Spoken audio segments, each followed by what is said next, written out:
Okay. Tested 1, 2. We back in. We back in.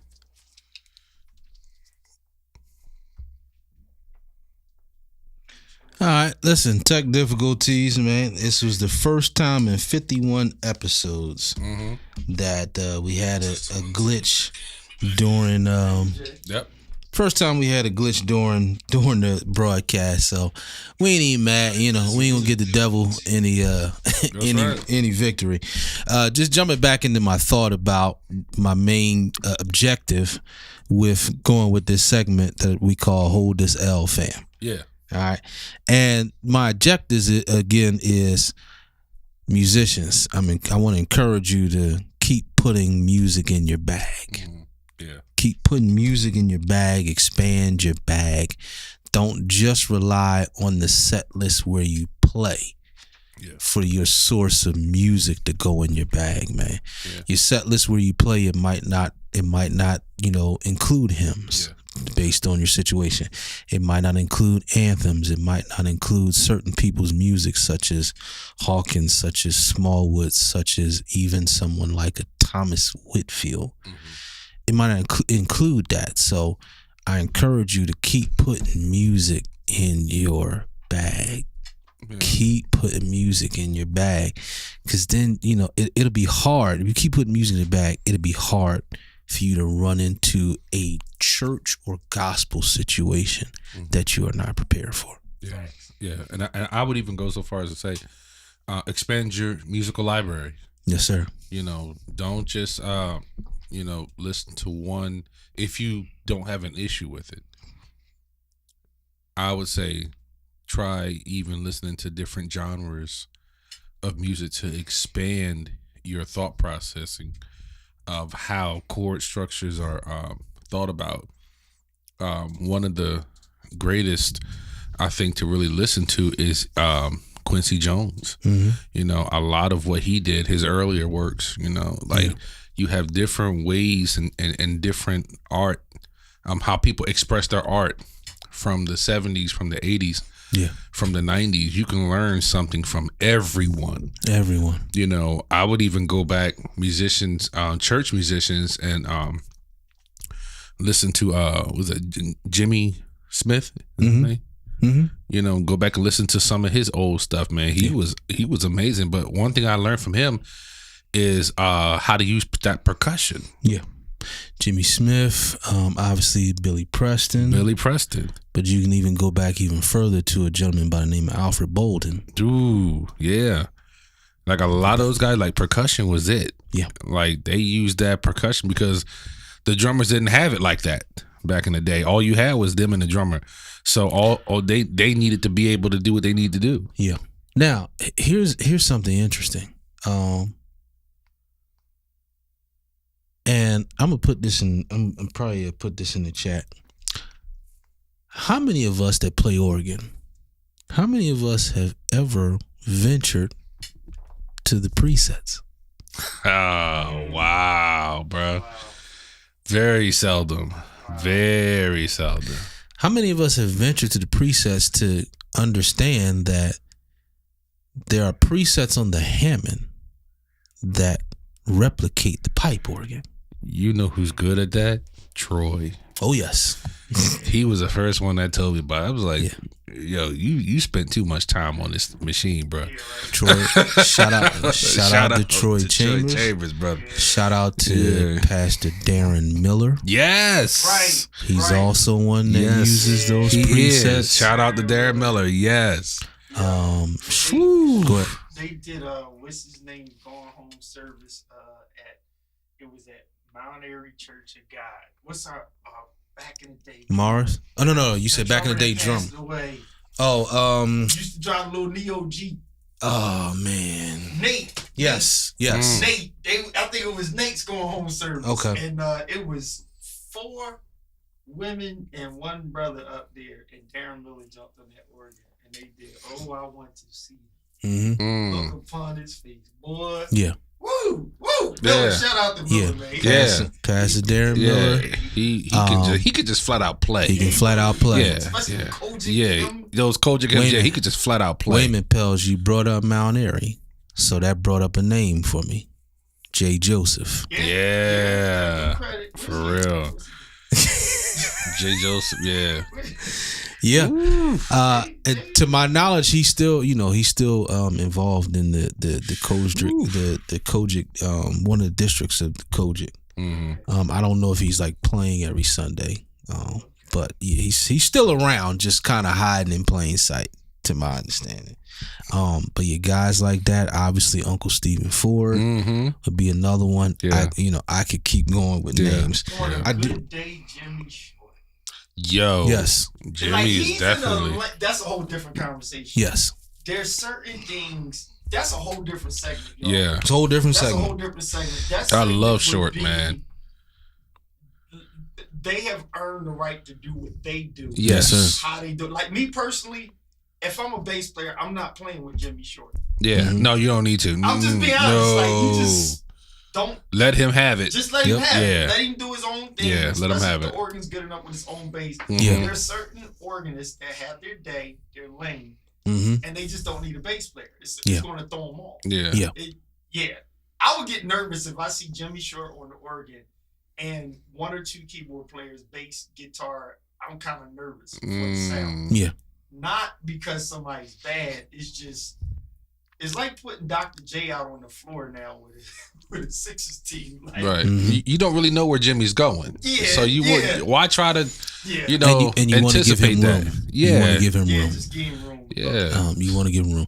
Since we went down this lane, there's a few more names that I got to throw in. And Jay, I want you to throw in some names that come to mind for you. God rest his soul, Kevin Wilkins. Oh wow. Yeah. Wait, I got Kevin down pat. Oh, yo, he will just sit there, Like with this posture, brother, and play and Like, kill. Kevin Wilkins can sit like this and move drawbars without moving his shoulders. Yeah. Yes, sir. Yep. Yes, He was sir. one of the few that just sat there and with no emotion. Oh, Wait yeah. a minute. Anybody who's watching it knows this. You know. If you know, you know. Shout out to Kevin Wilkins, and in his last days, he was still rolling with St. Joseph Baptist Church Mm-hmm. Mm. with the what number's the organ with the curved pedals? And Oh, the bars RT. on it, Oh wow. and RT. the brown square blocks. on Yeah, the it's end. either RT, Right. RT2, or RT3. And with Leslie's Mm-hmm. Mm. Way up in above there. the choir stand Yep. at Wow. minimum 50 feet away from you on both sides. Yep. Two Leslie's, organ, Leslie's is up there. Yep. Shout out to Kevin Wilkins. Yeah, shout out. one more name I got, even though there's tons of more names. I just want to call out one more person, and then Jay, if you got somebody to call out, and that is also rest in heaven, Keith Johnson. Yes. Oh my Keith's gosh. very a mile away from here. Got you. He is. Going home service was at West. Yes. at, Westchester. Yeah, Westchester. Yeah. Yeah. Yeah. Where Dr. Croft is now. Oh yeah. Yeah. He So I got to tell this story about Keith, right? Keith Mhm. Johnson. I had to preach at the church in Manioc, right there, Manioc, next to the Trek shop. Okay. And the pastor's an organist. He's an organist. He moved out of town. Who is it? He's bishop and everything, but Brand, Mhm. Okay. Reverend Brand. Okay. Right? He had me come over and preach for his anniversary. It's who's our guy now? He plays bass, drums, organ, everything. Khalif. Khalif. Mhm. Khalif was there Khalif on Hills. the bass. Khalif Mhm. Hills on the bass. Somebody else was on the drums, and Keith Johnson came in and did the shamanic hymn before I had to preach. I wanted to cuss him out. Yeah. He had a Hawaiian shirt on. Mm-hmm. He had jeans and flip flops. Yep. That sounds about right. Just hear me out. That Yep. sound about right. Hawaiian shirt, jeans, and flip flops. Sat on that Hammond and played pedals Yep. with flip flops and sang. Yep. Crushed it. Mm-hmm. And then the Negro left after I read my scripture. I laid him out, man. I was like, yo, That bro. sound like him. I had to go. I was like, If you come know, know, you know. Man. Yeah. That was Keyshawn. Legacy Yeah, Keith man. Johnson. Yo, when I say kill Yeah. on Oregon, it was Yeah. calling notes out to Mhm. to Khalid. Yep. Yeah. Went in. Yeah. Absolutely. Sort of church up. I'm sorry. Go And ahead. you know, Keith, I remember, man, he sat me down, man, and showed me so much. He was the one that showed me how to play A Mighty Fortress Gotcha. is Our God. He showed me that at Harold O. Davis Mhm.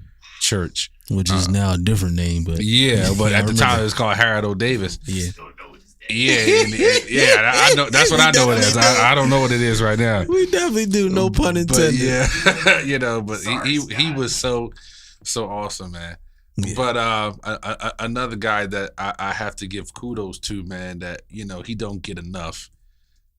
Junior Prelo. Yes, sir. Definitely. Yes, sir. Oh Definitely. man, He's Vernon another Prelo Jr. shortish- Vernon Prelo. If you Yeah, ain't heard Vernon Vernon, Vernon Prelo Jr. he will kill that organ like Yeah. nobody's business. I was like, Absolutely, Just man. give him a drummer and get out the way. give him a This- drummer and get yeah. out the way. Yup. Give him a drummer. Yeah, this some of like the pillars and godfathers of the Philadelphia area. Yeah. You know, it really is, man. But yeah, Yeah. definitely Yo, that definitely. would be a category of bass players and guitar players.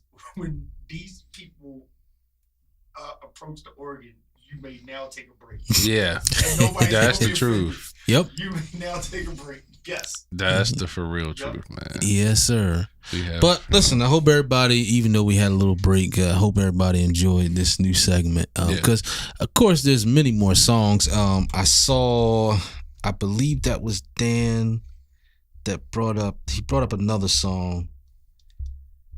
And it was in the old feed, right? It might have been in the old feed, but Mhm.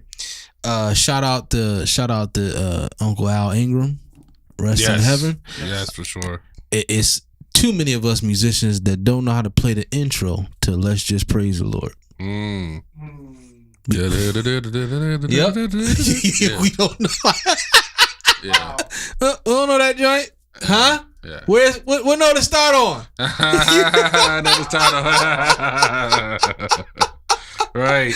That's another song. It's just we'll start that somewhere else. Yeah. We'll just come right in. You got a point. But yeah, again, keep adding to your bag. Keep adding to your bag. Like Jay said, even venture off to a different genre. Yeah. You know, just listen. Just go. I would call it just go cold calling to a different genre. Mm-hmm. You know, whatever it is. You know, Sure. smooth jazz, straight ahead jazz. Hey, neo soul, cool. So, yeah. Hey, Yeah. do you? Yeah. Put that Jill Scott album on that Pelzer is on. Yeah. Nah, them easy chords. All But them no, chords easy. see, here's the thing. It's a difference, you know, like you have some of the baddest players that can play, but they got no feel. Mm, Right. yeah. But then you got cats that can't really do as much, but when they get on, feel you it. feel it, boy. It's a vibe. Whole vibe. Man. If your vibe is there, bruh, you in, man. That part. Shh. That part. All right. So, jumping back to our series. And last 2 weeks, I believe, we were taking a deeper dive into the job description of the minister of music, and you know those maybe those other parallel or adjacent titles. And so, if we go back, a couple of the what we called uncommon tasks or underexposed tasks and responsibilities of the minister of music. One was being a bridge between music along with adjacent creative ministries and the executive leadership of the church. Mm-hmm. The bridge of communication, the bridge of accountability. The executive leadership of the church, they generally have expectations in regards to the music ministry and the creative ministries being able to execute specific tasks that have impact on the worship experience. Mm-hmm. At the same time that the executive leadership has those expectations, the music ministry and the creative ministry has the expectations of the executive leadership of the church to provide within reason resources that will aid those creative ministries in executing those tasks and bringing about the results and the impact on the worship experience that we'd all like. So that was one. The second one, and we spent a good amount of time last week, develop a culture that's Christ-centered and church vision focused with a strong team-oriented DNA. That part. Yeah.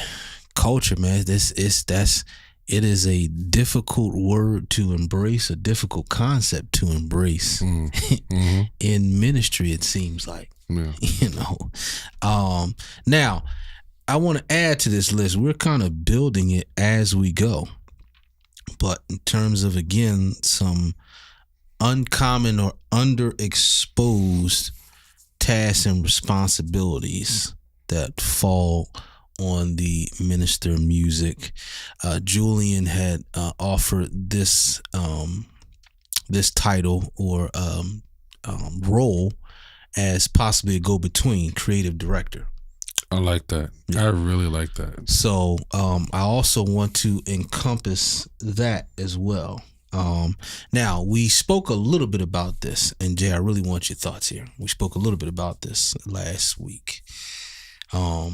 Whether that's the creative director or the minister of music. The next thing that comes to mind is possessing the skill set and the, let's say, possessing the skill set and the lingo that would translate or that would be properly interpreted on both sides. Possessing the skill set and the lingo or the dialect, not only of the music and the creative ministries, but also the lingo and the dialect of the executive leadership, of the pastor, of the finance board. You got to be able to speak both languages. Yeah. Because if you only speak music, then it would be difficult for executive leadership to hear and digest what you're trying to communicate.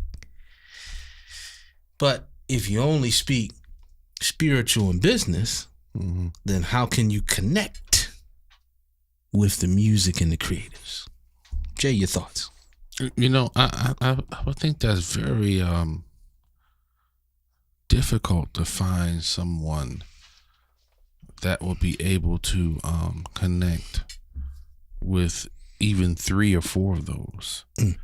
You know, you have the music, but then you also have the finance, and you also have the spiritual side, and then you know, like that's difficult to kind of hone in on all 3. Most people have a focus for one thing. Correct. Usually they'll do one thing better than the other 2. Yeah. And whatever your focus is on is where your attention will lead according to that. Yeah. So when you go to the resource team or your finance team, you're going, if you're more music minded, you're going to kind of focus more on the music side of it. But then, as you said, as a creative director, you have to be focused on all 3. So you have to figure out how would they intertwine and how would you be able to bring the best out of all 3 sides of that. So if you are creative director and you're over the fine arts and you're over like all 5 choirs and dance teams and audio, like if you're over all of that as a creative director, how do you balance all of this? Like, Vicky, that's a great question, Vicky. Yeah. That's a great question. And my quick answer would be maybe. Yeah. Maybe. Yeah. Or maybe it's encouraged, not required. You know, maybe. Because, yeah, man, like I said, it's difficult. She's right. Like communications, because that's no longer about your ability to perform now. Yes. Correct. Now this is about how you articulate. The way you set that up, I think was great. So let me go in this direction. When we talked about this in like our first month doing the podcast, and we were in the series, why does it seem like there's a shortage of church musicians? Right? When we talked about this, one of the things both you and I communicated is that particularly pastors and executive leaders, the majority of what your minister of music does and their actual responsibilities, you can't see it visibly on Sunday. Right. You can't visibly, like, and this is the example I made. The example I made is that let's say you had a guest preacher. If the guest preacher came into the church and sat in wherever, pulpit, and they were in the whole service, it would be difficult for them to identify who the minister of music is just solely based off of seeing who's doing what. Yeah. You can't visibly see what they do on Sunday. I see what you mean. Why? Because what they do has to lead to Sunday. Hey, go ahead, Pels. That's a good one. Look at what our brother said. So gotta be in the board meetings, meet with those trustees, ministries grow with support and money. Can't do that. And so here comes Keith Pels with those sports analogies. You don't know who was picking out or scouting out the people on the field on play day. Yep. So when the Eagles and Cowboys play, you don't know what there was stuff that led up to the play.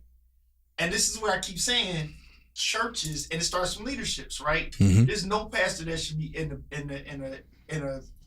a Sunday expectation meeting without those components there. Yes, sir. In other words, if a church had a team, your praise team and your band is actually like the players on the field.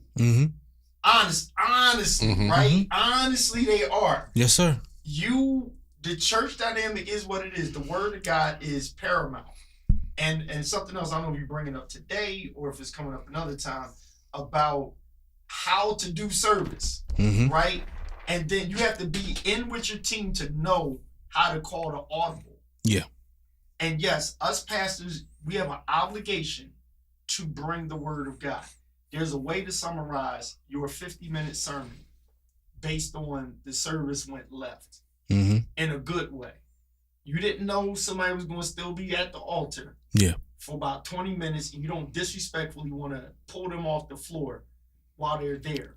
You don't want to shut up the praise team when the song is doing exceeding abundantly of what we practiced, asked for, or thought. Yes, sir. It went somewhere else great. Your sermon done got shorter. The message is still there, and what you have to say, you can still get it across. But to Julian's point, right, that whole togetherness has to happen, because the inevitable is this. Everybody's hearing your musicians. They're hearing your singers. You want a sermonic hymn. When they come in, you're not talking. Or if you're talking, after you finish talking, you got to shut up. And people have to hear sound.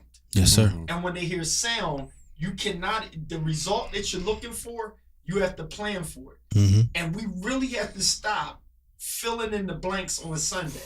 We have to be on this to say, hey, if I want to start with the organist, then I have to sit with the organist and find out and test them. Who do you want to build with?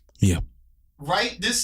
I want to hear you out with who is your favorite drummer, because if my son is our drummer, and we all think he's great, if I really need Darian or Jay, I need to courteously ask, would you pick this person?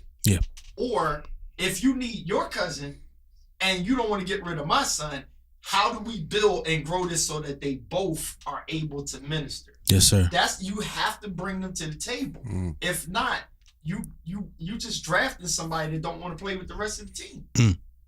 And so when it don't look like what you want it to look like, it's your fault. Yeah.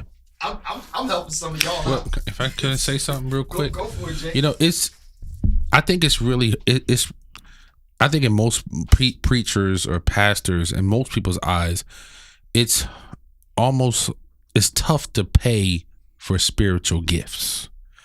It's tough to actually pay someone for something you just cannot physically see and touch.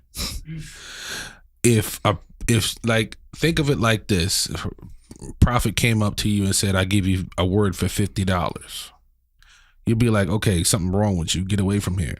Doesn't mean that he may not even be right. Yeah. He may be on point. Yeah, but you're not going to look at it like that to pay for his gift.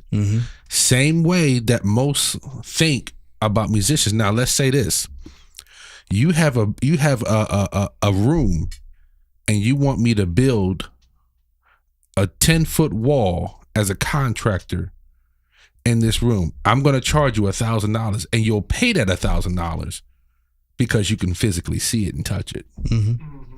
And I only put 3 hours of work in just to build this wall, but because you can see and touch it, you know it's there. Yeah. But as you said, when you walk into a church, you can't really tell offhand who the minister of music is. So because people can't see it, when it comes to asking, "Hey, listen, we need about $20,000 more for our budget," well, now you got some questions. Yeah. Because they don't care about what you did at home and how many hours you spent to get to where you need to be on Sunday, because they don't see that part. All they see is your fingers are moving for 2 hours. Now, that's interesting, because here would be, if you pose that as let's say you pose that as a pushback to me in a conversation in terms of compensation, budget, things of that nature. And you say, well, this is kind of my perspective as the pastor, as, you know, the finance board. This is our perspective. Right. That, you know, we're trying to see some evidence of what we're paying for, right, without trying to dress it up. And so this is my response. Well, my response is, just like with creatives or with creative professions in the world that's outside the church, compensation is based on results. Right. It's not necessarily based on you watching me perform. It's more a product of the end product. Right. Right. You follow what I'm saying? Yep. Analogy. All right. You take a secular company and they have 50 employees, right? And this company has a CEO. The CEO is not the one that handles payroll. Their signature might be on the check, but they didn't sign each check. They didn't make it out. They didn't type it in with the name, and they didn't do none of that. Right. Somebody else did that. Somebody else handled payroll. We didn't see them do it. Right. Does that mean they shouldn't be paid? The person that did the payroll? Good point. Good point. No, the results is everybody who was supposed to get paid got paid. Right. No checks bounced. Yep. And the finances are still in the black. Right. That's the results. You didn't see the balancing that happened behind closed doors. Right. You didn't see it. You can only see the results of it. Hey, the confusing That's a good part is musicians today, in my observation, and some praise teams get treated like the baby choir. Right? Yes, sir. Like, so, okay, here's y'all part in the program. you do your thing. Cause you never bring the children's choir to a meeting Mhm. rehearsal. I mean, after their little rehearsal, Yeah. you don't bring them to a meeting. You don't really huddle with them. Mhm. You just let them know y'all gonna go at the senior choir. Before offering, y'all gonna sing y'all a little song. Mm-hmm. It's like you get dropped in. You said a couple things that really had me thinking. Like you said, the payroll, right? Mm-hmm. I used to do construction with my dad's company. Now it was the owners, the Gambones. Sadly, I work for them, but the Gambones and contract construction company. And then there was the foreman on the job, Yeah. Mhm. right? The foreman would have a meeting with the owners and stuff Mhm. to explain what's going on. Yes, sir. Owners will just say, "Hey, we got to get this done by such and such a time. What do we need to do it?" And the foreman would say, "We need a backhoe, we need a shovel thing, we need Mhm. 8 dump trucks in it." And there was nobody in the family, none of the millionaires said, only thing they would say is, "Jesus Christ, Mhm. Yep. 5 dump trucks. Okay, babe, get it done." Like, cause that's not what they do. They wanted the results. It seems like in our faith, the title of what these gentlemen have been talking about, Mhm. entitlement. Mm. And there's a responsibility that even if the pastor say, "Well, this person's in charge," when you know that you don't know what the heck you doing, you need to back up, and we need to support one another and say, "Sorry, pastor, he knows Mm-hmm. or she knows. Let them do it." And a word to everybody, because I'm seeing this much better now. If anybody touches the microphone or let alone stands up from the door, the parking lot and all, that is your team. That's your team, Mm-hmm. right? That we can kind of deduct the reason and understand the positions that are more voluntary, Yeah. Mhm. right? Yeah. If you need people to carry, you might be dishing out funds. You need them to be there 2 hours early, walk people in. That's a different budget there. But the experience, when we start, all of these people that make the joyful noise under obligation, they should be paid and should be in the meetings, Mhm. right? Because Yes, we sir. need to be on the same team. Yep. Stop the anticipating, Mm. right? Yes, Stop the anticipating. Pastors, let these people know, I need it up here. And if you don't know how to translate what up here means, you need to get a translator so that you just say up here. What is that? Yeah. A click track going?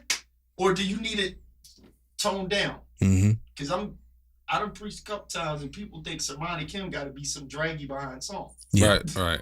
Yep. Stop it. Don't have to be at all. Ask me. Before we get out of here, and this has got to carry over to next week, Oh, but the way you kind of position your question after I gave my third point about being able to speak both languages, the way you position your question, perfect. But going back to that, how does someone gain that skill set? Mhm. How do they balance it? Yeah. Yeah. The balance to me is it's a bit of a different question. When we start to, I guess, maybe try and conceptualize how do you go about either gaining or developing that skill set. Mhm. Well, I would say this. I would say it starts with, even though our expertise is in the music. Right. That's our expertise. Right. That's where we've cut our teeth. Mhm. Even though that's where our expertise is, we open our ears and our lenses to the other areas. Yeah. Yeah. A lot of times, and you said this, Jay, a lot of times when we're expert in one area, our lens and our ears are not very open to the other areas. Right. So then it makes it impossible to speak that language. Right. You can't speak a language you never heard. Mm-hmm. You can't speak a language that you don't get any information about. Mm-hmm. Right. So that's where it starts. You got to be able to open your lens and your ears to the other areas that are part of the collaboration. Mm-hmm. You got to be able to open your lens and your ears on the side of business and kind of how the church has to manage different financial obligations. Yeah, most definitely. You got to open your lens and your ears to how that has to work and what some things, what are some priorities as it relates to the church as a whole managing the income it has. Yeah. For example, just because we are musical, that does not excuse us being okay with the music department taking up 75% of the church's income. Right. Don't excuse that at all. No matter how skilled we are. Right. Exactly. Right. That's financial idiocy. Yeah. That the music department would take up 75% of the church's income and budget. Yeah, that's crazy. That's financial idiocy. Yeah. So again, we leave it out. We gotta open our lens and our ears to the other areas. When we do that, now, okay, when you're prone to listen to another area, well, many times that area will be prone to listen to the details about your area. Yep. Very true. And so to me, that's where it starts. That's kind of where I started in terms of really paying attention to certain things, asking certain questions. One thing that I have learned is, okay, when it comes to the business side, if you're in the music area as a leader, obviously resources are needed that cost money. Maintenance costs money. So as opposed to maybe taking the approach of waiting until something is needed, at the beginning of the year, you project what is needed. Yeah. You project, okay, for instance, we have a Hammond that needs to be serviced 3 times a year. This is generally how much it costs if it's just a routine maintenance. And normally, as you know, if you up on it routine, you don't have a big problem that costs you a whole bunch of money when you keep up with it. Right. Drum heads, depending on how heavy your drummer plays, that's 2 to 3 times a year. So what I do is I always usually around late February, early March, after the budget has been approved, then I'll normally put in to get 3 pairs of heads for the whole drum set. Yeah, just get it all at once. Not all right. We gonna get it now, and then we wait till it's worn, then we go back and ask for money for more heads, and then we wait till. Learning how to operate on more of a business approach. Yeah. But I know we gotta go. Take us out. No, you good. I was just thinking, man, like, do you know what kind of job that would have to be for a creative director? We gonna get there next week. Yeah, like we gonna get there next week, man. That ain't no volunteer job. Yeah, man, like that has to be, that's so intense. It's a lot to manage. Because we're used to, as a minister of music, handling the music portion. Yep. I mean, we would even go so far as to handle sound too. But when you talk about a creative director, now your minister of music reports to somebody that takes care of, as you said, the drum heads and she or he makes that report for that each year, the organ getting service. But what about the sound? That means you have to be there when the sound people are there too. That means you have to be there when the dancers are rehearsing, because you have to know something about what you need a budget for. So even though the choir is not there or the musicians are not there, the dance team is rehearsing, you have to be there as the creative director. Or they're putting on the play, the fine arts ministry. Yes, sir. You have to be in place. That's wow. Uncommon and underexposed tasks and responsibilities. I'm your co-host, D. Preston. I'm Jay Mars. See y'all next week. Peace. Peace out, folks. hope y'all enjoyed it. Jeez.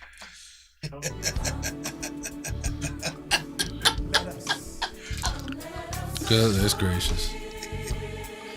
Kneel down before him. Worship and adore him. We're gonna take it right to that part. Here we go. Come on, say it again. Da-da-da-da-da-da. My gosh. Let us. Yes, sir.